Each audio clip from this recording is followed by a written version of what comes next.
Hey everyone, and welcome to another TWM12 video on War Thunder. Don't know if many of you have seen it, but hope everyone enjoyed my first ever airsoft videos. I'm hoping to make it a monthly thing on the channel, and a bit more depending on how my work schedule allows it. So just before we get into the video I would like to make a quick announcement. I've got my first ever sponsor for my channel, Cheap Host UK. If you're looking for premium, cheap website hosting, please do check them out. Packages range from as low as 58 pence a month up to £1.41 a month, which is a maximum of 17 quid a year, so it's not bad at all, especially when it comes with a free .co.uk domain, and you can get a further 10% off using the code TWM12, all capitals TWM12, and the link in the description. So if you're looking for a cheap way to promote your clan or anything, if you wish to host a wee website, please do check them out. Links are down in the description, and remember, use the code TWM12. And with that, everyone, time to get into the video. With that there, everyone, as we all know, the dev season has now begun for War Thunder, with the next update becoming in the next 2-3 weeks potentially. Don't see it being any longer than the end of October or early November. So with that there, the much anticipated Weasels, the fucking Minchkins of the German tree, have finally been added. These things were, I don't know why they weren't added from the start, but anyways, let's look into the Weasels. So the first one we're looking at is the Weasel 1A4, and it gets thermal imaging at 7.0. Now, you might think that's broken, but truthfully speaking, with how low pen its gun is, it's only good for spotting and pestering other tanks, like shooting the barrels out, shooting the tracks up. You'll do fuck all else really, as you'll see in a few moments when I take her out for a test drive. But as you can see, excellent turret rotation speed, 45.4. Decent vertical guidance, 10 to 45, 800 round a minute, and 9.4 seconds on the belts. But fuck all armor, 8mm, so if anyone even sneezes at you, you will die. So your size and your mobility is your best key here. You've got 2 crew members and a great top speed of 80 kilometers an hour. So your top belt is the M63 with 66mm pen. So essentially, you're not going to be doing much in regards to damaging heavy tanks. Even medium tanks, you're not going to be doing too much. Each your DM43, truthfully speaking, you're going to be a proxy AA gun in a lot of aspects. So let's take this wee one around a quick test drive before we jump onto the other 2 Weasels.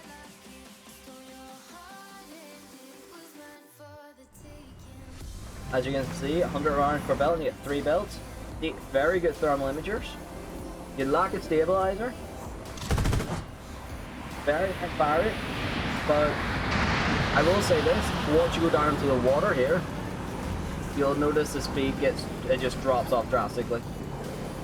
Its engine is not very powerful in regards to traversing this type of terrain. But at the end of the day, this is a very light scout tank. I believe it was designed to be able to be dropped with paratroopers. Like for example, the IT-1 here, side on, you're not penning it. You can kill it from the rear though. You can set on fire, you can be that type of dickhead there. Do that there, burst it, set on fire. Same up with the T55 here, T54s, T10s. You have to be that special type of asshole to play this. Just shoot the barrel out, shoot the tracks out. Because side on, you're not penning this. So what do? In the back, kill the transmission, kill the engine, start the fires. Other than that there, not going to be bad. I can see its BR maybe getting slightly decreased, because truthfully speaking, the 20mm doesn't do a lot of damage. And the next on the line to look at is the 1A2 Weasel. Now this thing I am looking forward to in every aspect. A lot of similar speeds. The only real difference is an ATGM tour and you get 8 of them. So what do you get? You get your 2-2Bs, your 2-2As tandem, and your just random 2-2s. Your 2-2B is the final one. In the first stage, in the first level of unlocks, you get your 2-2A and your MVDs. Up to you which one you want to go for. And with that there, let's take this out quickly for a game.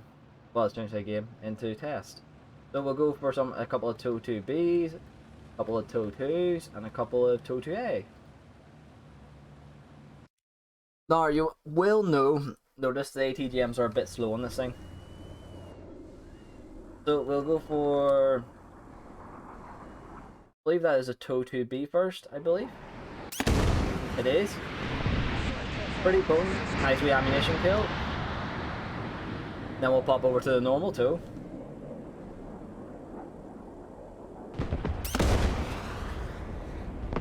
Overall, still not bad. Decent thermals. The 1A4 still is better thermal imagers, but overall, with the size of this thing, how small and how nimble it is, it will be excellent to use. So it'll give plenty of advantage in mobility. I actually do believe though, technically speaking, the fire the tool, the gunner, could actually be out, and one other, like, he should be poking his head out through this hatch here to control the system, as well as the other one, as you can see here. He should be up on mounting that MG, but I'm not going to say anything because that's exposed crew. I do believe I remember seeing photos of that's how the Weasel was operated. But overall, it's not a bad wee sneaky boy for getting around. As you can see the spare ATGM looking strapped to the back of it. But not bad overall. It isn't bad overall. So, fingers crossed. I think this will be pretty potent at 9.2 with its thermal imager. I think it'll be a very sneaky, very early game hard hitter.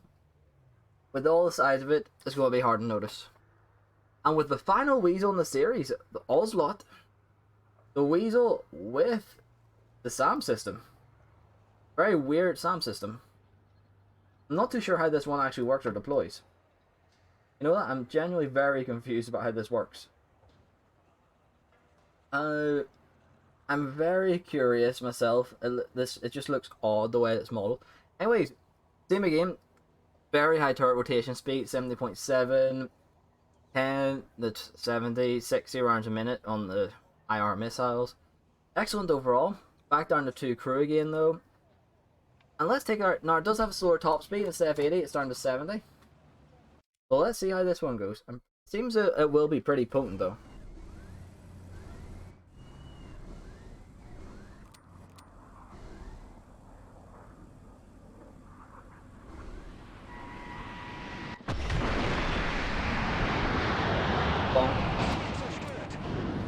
Overall, pretty potent it seems.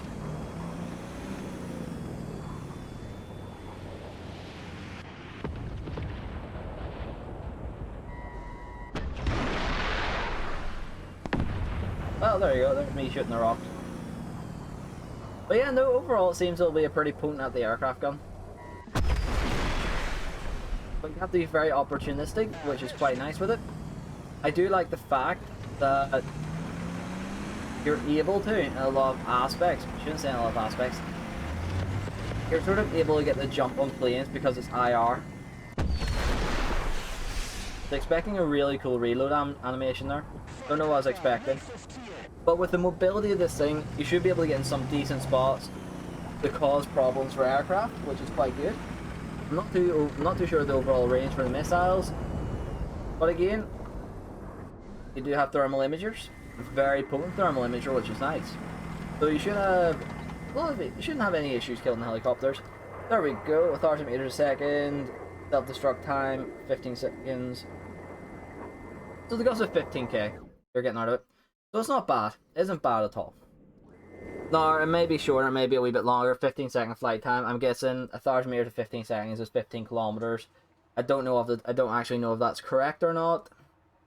Maybe wrong. But there is other ones, as you can see here. The FIM 92k. So I'm not too sure if there's much difference between the two of them, truthfully speaking. But overall, Oslot is very nice overall. It really is. Anyways, with that there everyone, thanks again for watching. Please like and subscribe, and I hope you enjoyed the wee overlook on the Weasels. Anyways everyone, thanks again for watching.